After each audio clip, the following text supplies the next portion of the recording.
Douglas Castro, politólogo, miembro de la Alianza Universitaria Nicaragüense aún, que es una de las plataformas y de los grupos de la oposición nicaragüense en el exilio y clandestina. Y también está con nosotros Azalia Solís, jurista, experta en temas de derecho constitucional, para hablar sobre todos estos temas. Creo que el tema del derecho constitucional, pues ya se lo han lampaseado tantas veces a Salia que no sé qué es lo nuevo que se puede analizar sobre este parche a la Constitución chamuca. Creo que hablamos en este programa que la Constitución chamuca era un engendro de ilegalidades tras ilegalidades.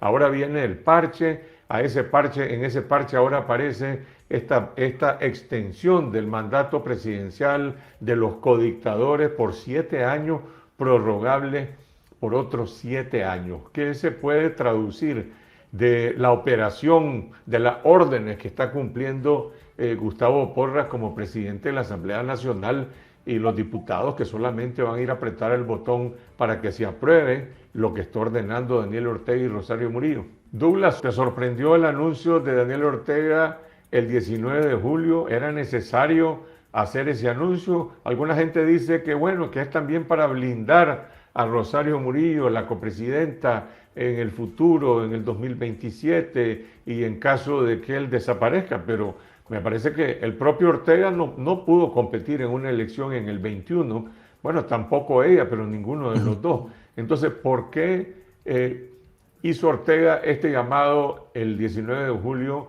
a decir aquí no va a haber elecciones, aquí no se va a poner en juego el poder en una elección, si de hecho por las vías de fuerza ya eso estaba prácticamente descartado desde hace más de 10 años? Bueno, yo creo que la sorpresa para todo el mundo es que lo haya dicho. Es decir, porque en los hechos eso es lo que está pasando en Nicaragua, y en Nicaragua no hay elecciones desde que libres, pues plenamente libres desde que Ortega llegó al poder, porque él ha ido degradando el sistema electoral. Entonces, para mí la sorpresa es que lo haya dicho públicamente, y para mí fue un error, pues, porque ha estado pagando un costo político, y el hecho de que toda su propaganda esté tratando de interpretar a Ortega diciéndonos que no dijo lo que dijo es una muestra de ello, sino también miremos todos los iris y venires que ha tenido Rosario Murillo y Gustavo Porras en sus declaraciones. Pues es decir, ellos han tratado de matizar esta propuesta.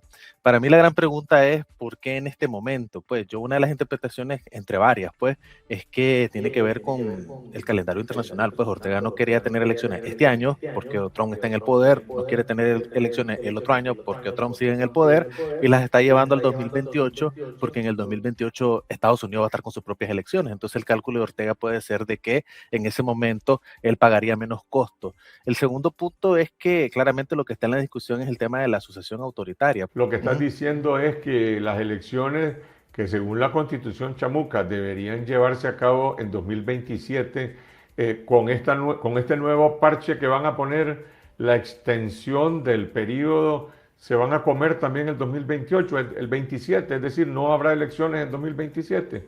Yo creo que sí, yo creo que no van a haber elecciones en el 2027 y que las están prorrogando hasta el 2028 para evitar, pues, de que la administración todavía tenga margen de acción. Yo creo que ese es el cálculo. Y el otro, pues, el cálculo de lo que te venía diciendo, el tema de la sucesión autoritaria, de dejarle el camino pavimentado a Rosario Murillo. Pero para mí es eso, pues el error es que, porque yo creo que Ortega fue honesto, pues pecó de honesto de decir en lo que realmente cree, porque como siempre he dicho, él no cree en la democracia liberal, y lo ha dicho demasiadas veces y en los hechos lo ha demostrado. La nota de prensa de Gustavo Porra del 21 de julio, yo creo que es un intento de constitucionalizar el tema. Nosotros hemos dicho, a propósito de esta nueva constitución, que es la constitucionalización del autoritarismo. Y yo creo que eso es lo que está detrás. Recordemos que los poderes desaparecieron, se convirtieron en órganos subordinados a la presidencia. Y Daniel Ortega es el copresidente que dice ya no va a haber elecciones. Entonces, independientemente si es haber o haber, cualquiera de los dos haberes que haya sido, ¿verdad? Independientemente de eso, pues lo que sale diciendo Porra es el sometimiento, ¿verdad? Recordemos que esto ya ha sido de hecho.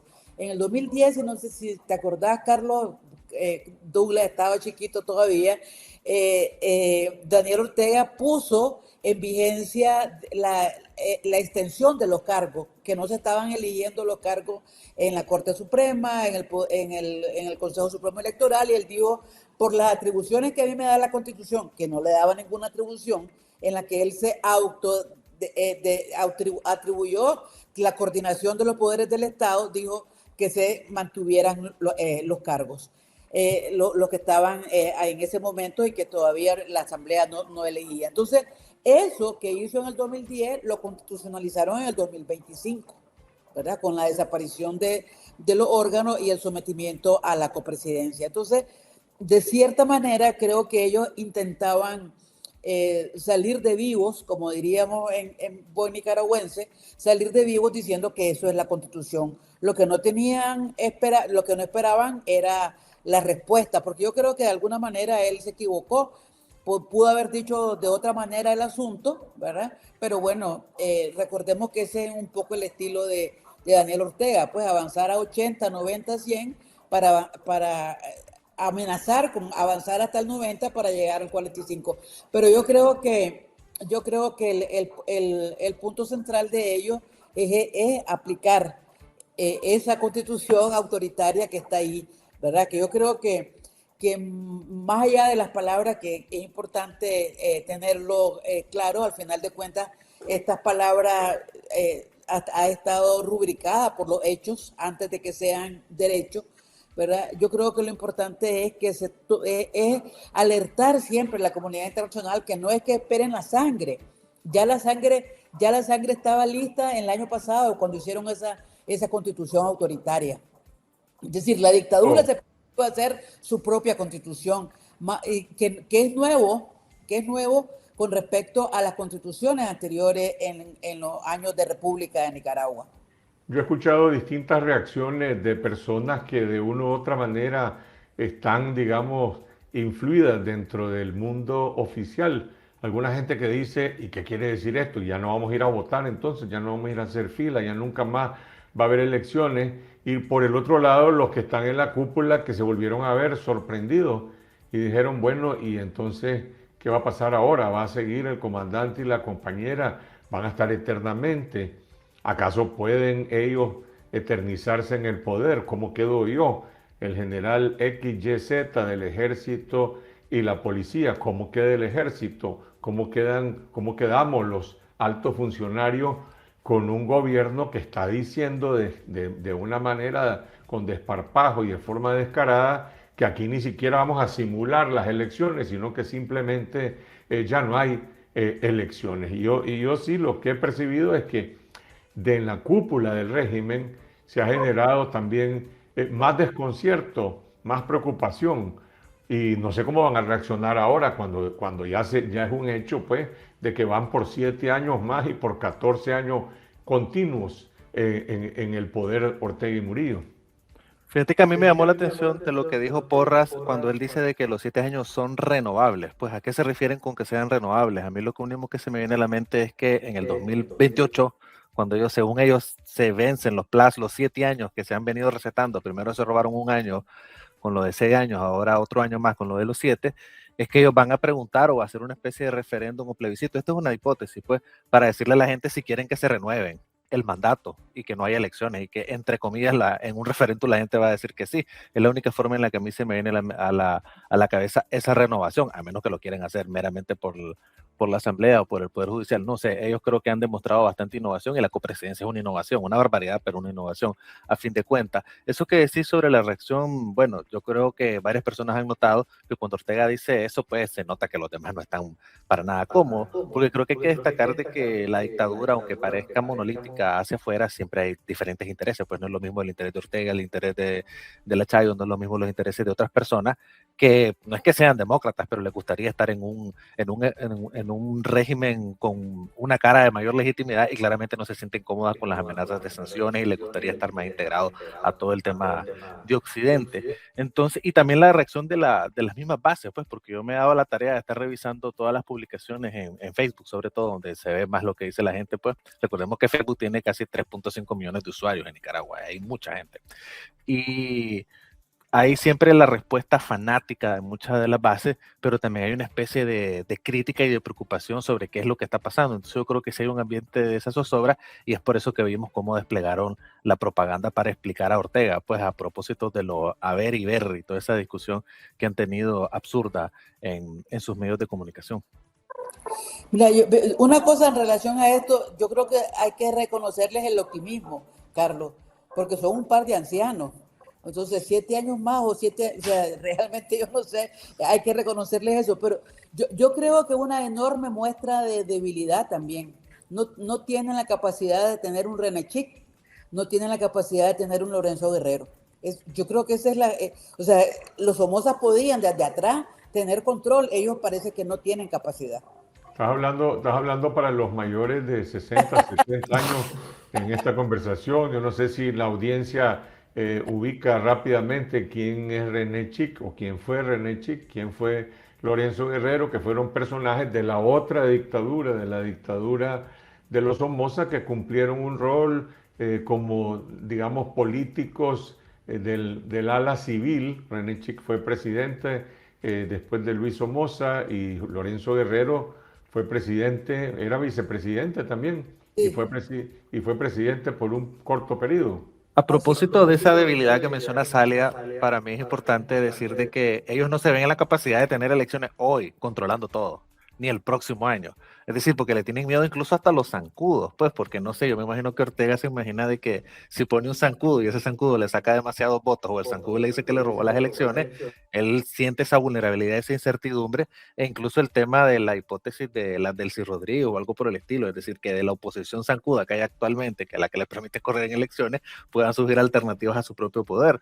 Yo creo que esa es la principal muestra de que a pesar de tener todo controlado, elecciones en el 2026 y en el 2027, ellos las ven con demasiado riesgo. Dos preguntas. Primero es, ya se sabe qué fue lo que el comandante quiso decir, ya hay una traducción para las bases sandinistas, para la cúpula. Pues yo entiendo que lo que han dicho es que es cierto que, no, que él dijo que no iban a haber elecciones, pero que sí van a haber. Ellos llaman elecciones, pero no son verdaderas elecciones. Están diciendo, nosotros vamos a tener nuestras elecciones y todavía no lo han dicho con nombre y apellido, pero uno puede suponer de que a esas elecciones, que no son elecciones, que son votaciones, donde no está en juego el poder, porque solamente para reelegir a Ortega y a Murillo, los zancudos sí están invitados. Pero me parece que los zancudos los han puesto en evidencia, porque lo que han dicho es, lo que vamos a hacer no es una elección verdadera. Entonces, ¿para qué necesitas a los zancudos y a los colaboracionistas? Ser zancudo ahora va a ser más caro, van a decir los zancudos, mira, me estás exponiendo y por lo tanto me tenés que dar más prebendas porque yo me estoy exponiendo. Ya dijiste que aquí no habían elecciones, que esto no son elecciones de verdad. Entonces, ¿qué es lo que estoy haciendo aquí? Sí, pero además un detalle, una de las personas que sale hablando en relación a explicar lo que dijo Ortega es Wilfredo Navarro, ¿verdad? Que bueno, ya no es zancudo, ahora es parte de la bancada orteguista, ya no es zancudo, ya avanzó, pero efectivamente, o sea, yo creo que el costo que le van a poner va a ser un poco mayor, pero eso no quiere decir, pero también por el otro lado, eso también puede significar un peso mayor de la represión hacia ellos, pues que les pueda llegar, como hemos visto, ¿verdad? La represión posterior a esta puede ser antedatada. Porque yo creo que incluso, yo estoy escuchando un poco lo que decía Pedro Javier en relación al tema de la votación, pero yo creo que más que votación, porque hace rato que no hay, recordemos lo de la urna preñada, lo que hay es fila, ¿verdad? Yo creo que lo que la gente se va a librar en todo caso es de la fila, porque ni siquiera votan, porque ya las urnas ya están listas, ¿verdad? Entonces, no sé, me parece que es bien surrealista, tan surrealista como hablar de derechos constitucionales en Nicaragua hoy. ¿Cómo impacta esta determinación del régimen, la manera como lo dijo Ortega, cómo lo están traduciendo ahora? Pero está claro que van en una dirección de desparpajo y de atornillarse y eternizarse más en el poder. ¿Cómo impacta esto en los derechos de la población, en la sociedad civil nicaragüense? y particularmente en las expectativas de la oposición de salir de la dictadura, de la oposición en Nicaragua y la oposición en el exilio, y por el otro lado la reacción de la comunidad internacional. Toda la gente dice, esto, la comunidad internacional va a explotar, y el primer día hubo una reacción de shock, pero ya han pasado como 10 días, y ahora escuchamos voces como la de la presidenta de México, gobiernos de Centroamérica que ni siquiera se pronuncian, y algunos que ya emitieron un comunicado, pero la vida sigue. Vamos a ver, la comunidad internacional está realmente movilizada para intentar frenar a la dictadura Ortega Murillo. Le va a imponer un verdadero costo por esta declaración de que en Nicaragua se acabaron las elecciones de verdad, y por el otro lado la oposición. ¿Qué alternativas tiene, Dula? Bueno, yo creo que efectivamente el costo ha sido más alto y es por eso que Ortega mandó a llamar a todas las representaciones diplomáticas para tratar de explicar lo que están haciendo. Pues, sin embargo, no es un costo que es el que nosotros esperaríamos, es decir, con mayor fuerza, acciones más duras, porque no pasó tampoco en el 2021 con la barbaridad que fue encarcelar a todos los precandidatos y a todas las personas y el tema de las desnacionalizaciones. Entonces, bueno, yo tiendo a ser muy escéptico de que la comunidad internacional va a ser lo suficientemente fuerte. Claro, con la diferencia de que ahora está Trump y vimos lo que hizo el 3 de enero en Venezuela, aunque eso no es ninguna garantía de que eso sea cambio democrático, sino preguntémosle a todos los activistas venezolanos qué tan cómodos están con el tutelaje en Venezuela. Pero yo creo que por lo menos Nicaragua está en la agenda a nivel internacional, pues es decir, está en las noticias cuando pasamos un desierto como de 3, 4 años en la que no se miraba esta presencia de Nicaragua en la agenda de medios de comunicación sobre todo. El otro punto es que yo creo de que el costo para la gente va a ser altísimo porque la represión claramente va a aumentar. A mí no me cabe ninguna duda que esas elecciones o lo que sea, la farsa, referéndum, lo que sea, eso va a hacer que la dictadura actúe con extrema violencia contra las personas y contra sus propias bases también, pero también contra estos zancudos. Si no, miremos lo que pasó hace como 1 o 2 años, recuerdo, cuando encarcelaron a estas personas del PLI y han estado encarcelando a varias personas. No se han denunciado mucho, pues, pero de los partidos que han colaborado con la dictadura en los últimos años. Y sobre el tema de la oposición, para mí hay un debate bastante interesante o discusión, pues, porque el tema de las elecciones, para muchas personas no les gusta hablar de elecciones porque dicen que esto legitima la dictadura o el colaboracionismo, o los que hablan de elecciones solo están interesados en la parte electoral o candidatearse. Para mí eso a veces yo lo veo problemático porque Ortega se siente cómodo con que no hablemos de elecciones o con que la gente no tenga pretensiones, pues porque como que si fuera solo él tiene derecho pues en Nicaragua a competir. Y yo creo que eso hay que ponerlo en discusión y hay que disputarle. Y el tema de que Ortega diga que no va a haber elecciones, lo que se está diciendo es que también le tiene miedo a las elecciones. Y también miramos lo que dijo Gustavo Porras, pues que prácticamente se acordó de 1990 cuando fue derrotado por Violeta Barros de Chamorro. Entonces ese trauma está ahí. A Ortega le aterran las elecciones. Yo creo que sobre la mesa tenemos de que insistir en las mismas. Sino también la revista The Economist dijo eso, pues en el artículo de esta semana dijo que es una de las lecciones a nivel mundial que los demócratas, inclusive en los regímenes más autoritarios, no pueden dejar de insistir en que tienen que haber elecciones, pues porque prácticamente sería dejar una bandera de que a la dictadura no va a poder gobernar sin ningún tipo de consentimiento. Entonces yo creo que eso lo puso sobre la palestra, pues no podemos no dejar de hablar en elecciones, porque también las elecciones no solo es que la gente vaya, vote y ese tipo de cuestiones, preceden un sinnúmero de derechos, organizarte, que haya medios de comunicación, que puedas manifestarte, todos los derechos civiles que hay. Pero aún reivindicando que es un derecho de los ciudadanos la participación política y la participación electoral. Ok, estamos viviendo bajo un estado policial. ¿Qué acción de presión puede ejercer la oposición en Nicaragua y fuera de Nicaragua cuando este régimen, vos mismo estás diciendo que está preparado para seguir reprimiendo? Va a reprimir a los ciudadanos, va a reprimir a la oposición, va a reprimir a los propios sandinistas que no se alinean y va a reprimir también a los zancudos. Entonces, ¿qué espacio para hacer política existe bajo esta condición de represión cuando la comunidad internacional tampoco lo tiene verdaderamente en jaque, tampoco le está elevando los costos de la represión al régimen? Pues mira, yo creo que hay una enorme ambigüedad, por supuesto, a nivel internacional.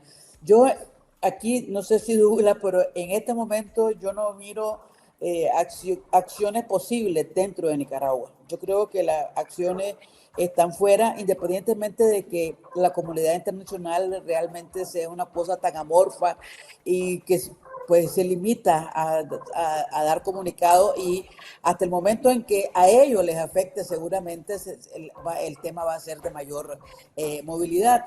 Pero creo que a nosotros nos corresponde, quienes estamos en el exilio, nos corresponde seguir planteando esto.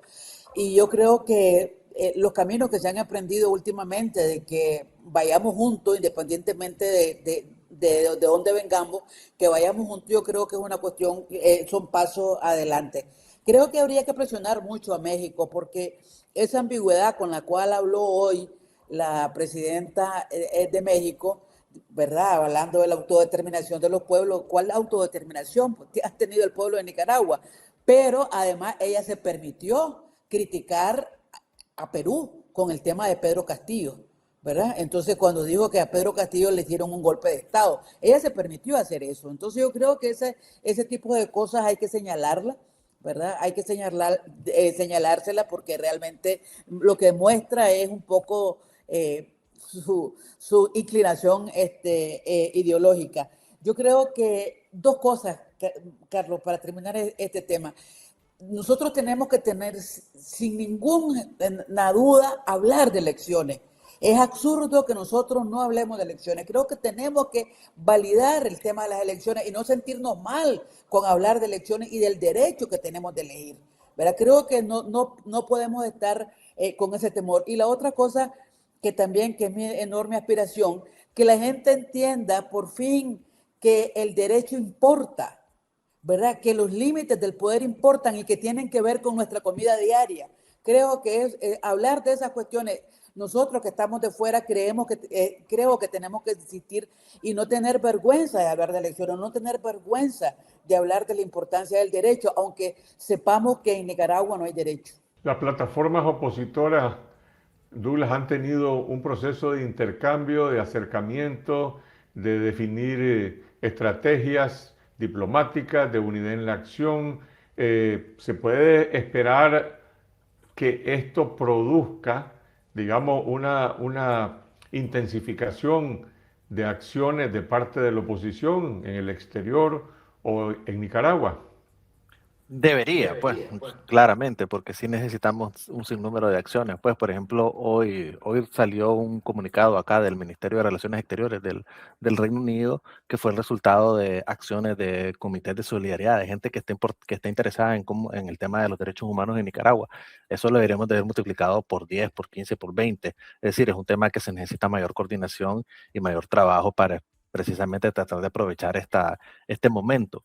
Si se está haciendo, yo creo que siempre hay esfuerzos, pues, siempre hay esfuerzos de la oposición. Si no, miramos lo que pasó también en la OEA, que hubo un esfuerzo bastante interesante para presentar una narrativa común y tratar de remar en conjunto. Pero yo creo que falta muchísimo más, pues, porque el reto de Nicaragua es demasiado grande. Hay mucha gente que critica, pues, de que la oposición, que anda haciendo lobby internacional y ese tipo de cuestiones. Yo siempre digo que es lo contrario. Me gustaría que hubieran 100 más personas haciendo ese tipo de cuestiones, porque realmente, pues por experiencia, en la última vez que estuve en la OEA, realmente somos muy pocos los que andamos en esto, que obedece también pues a que estamos en el exilio resolviendo nuestros problemas personales y que hay prácticamente recursos nulos para lo mismo. Entonces, yo creo que ese esfuerzo se necesita con mayor ahínco, pues, pero no sé, yo en el tema de la oposición tengo una visión bastante diferente a lo que la mayoría vemos en las redes, que solo dicen de que se están peleando, que hay diferencias. Yo siento que no están así, pues, que realmente se destaca eso, pero que en general, pues, veo a todas las personas de las distintas plataformas trabajando en conjunto. Por ejemplo, nosotros trabajamos con todo el mundo, pues no estamos peleados con nadie, pues. Entonces yo creo que sí hay un buen camino ahí encaminado. Ahora, ¿tiene la oposición una estrategia o un mensaje o una forma de abordar la crisis interna del régimen, por lo que pasan los empleados públicos, los servidores públicos que están obligados a darle su tajada al partido Frente Sandinista, o otros que están obligados a entregar incluso sus pasaportes porque los tienen completamente controlados, y otros que están con muchísimo temor de que son víctimas del control y del espionaje político? Y esa gente dice, bueno, pero ¿qué alternativa hay? ¿De qué manera voy yo a tomar distancia de este gobierno si no tengo con quién comunicarme o no tengo ninguna alternativa política que no sea este régimen que además es el que me mantiene, el que me da mi salario y en algunos casos incluso alguna prebenda? Creo que es insuficiente lo que hay, ¿verdad? Pero creo que se está encaminando bastante en, por lo menos, plantear una propuesta común, un mensaje común. Se ha avanzado mucho en temas de no ver enemistades ahí dentro del funcionariado público, porque de repente hay personas absolutamente radicales que piensan que todo es un aparato único y no es así. Creo que se ha avanzado mucho en ese orden. Creo que hace falta presentar más propuestas concretas en relación a este asunto y no solamente coyunturales, porque en el momento en que se planteó esto de el cercenamiento a los salarios, pues hubo pronunciamiento, pero yo creo que tiene que haber una propuesta permanente, común, frente a esto y no ver como enemigo al empleado público, no ver como enemigo a la familia del empleado público, porque creo que ha habido algunas manifestaciones un poco infantiles y radicales absurdas, ¿verdad? Creo que se ha avanzado bastante. Hay dos estrategias ahí que se han manejado, una que es salir públicamente como una plataforma y otra que es construir los comunes, ¿verdad? O sea, que eso ha sido uno de los temas muy graves en estos años, ¿verdad? Que los temas comunes de repente quedan soterrados frente a las cuestiones superficiales. Creo que eso está cambiando en este momento. ¿Cómo queda el poder de Rosario Murillo después de este episodio y con lo que viene ahora, pues con este parche a la reforma constitucional? La semana pasada, en una conversación parecida a esta, en esta semana, Manuel Orozco y Dora María Telles decían el poder de Rosario Murillo es una fruta podrida, pero esa fruta podrida no se cae sola. Pareciera que tiene un árbol de la que está bien agarrada y que nadie está sacudiendo ese árbol. Vos has analizado en otros momentos el caso de otras figuras asociadas a dictadores, la esposa del dictador Mugabe, o por decir algo, el caso de la viuda de Mao Zedong, que no tuvieron éxito en los procesos de sucesión, pero pareciera que Rosario Murillo está afianzando esta sucesión dinástica, aún con todos los costos que ha generado internamente dentro del aparato sandinista.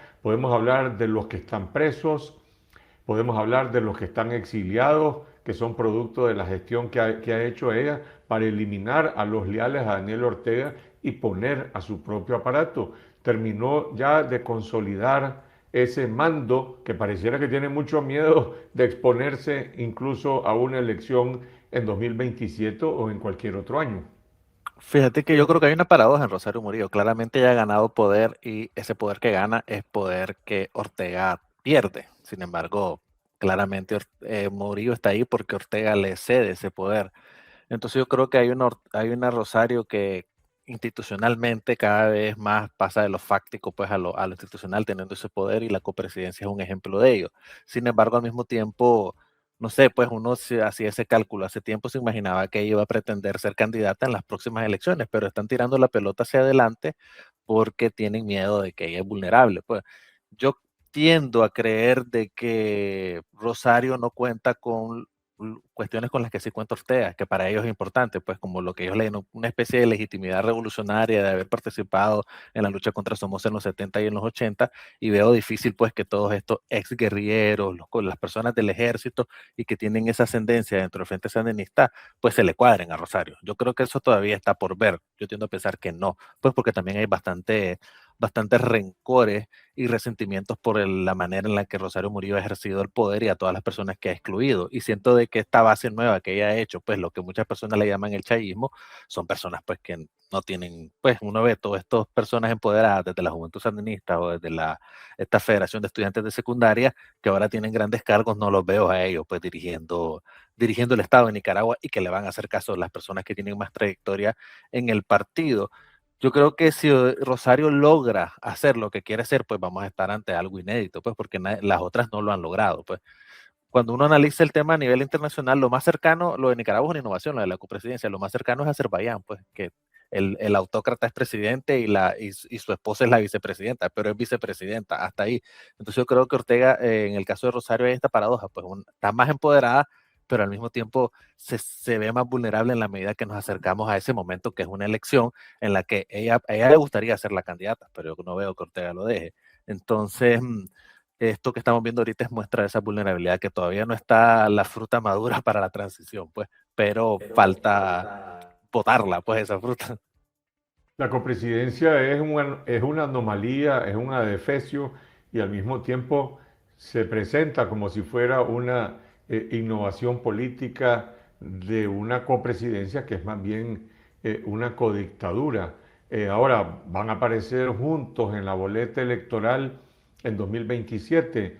Hace un momento Douglas decía que piensa que no habrá farsa electoral en 2027. Yo creería que están obligados a aparecer en esa boleta electoral precisamente para terminar, para darle el último sello de legitimidad que ella requiere, porque bueno, van por 7 años. Yo no creo que van a durar ni los 14 ni menos los 7 años, pero sí creo que necesita ese último sello y creo que es la exposición de mayor riesgo político que tienen, porque esto que se ha vivido en estos días, pues no va a pasar, a menos que ocurra algún imponderable, pero se va a volver a hablar de esta copresidencia y esta codictadura cuando nuevamente aparezcan en la boleta en el año 2027, a menos que esas elecciones, como dice Douglas, pues no se lleven a cabo. Yo no estoy seguro.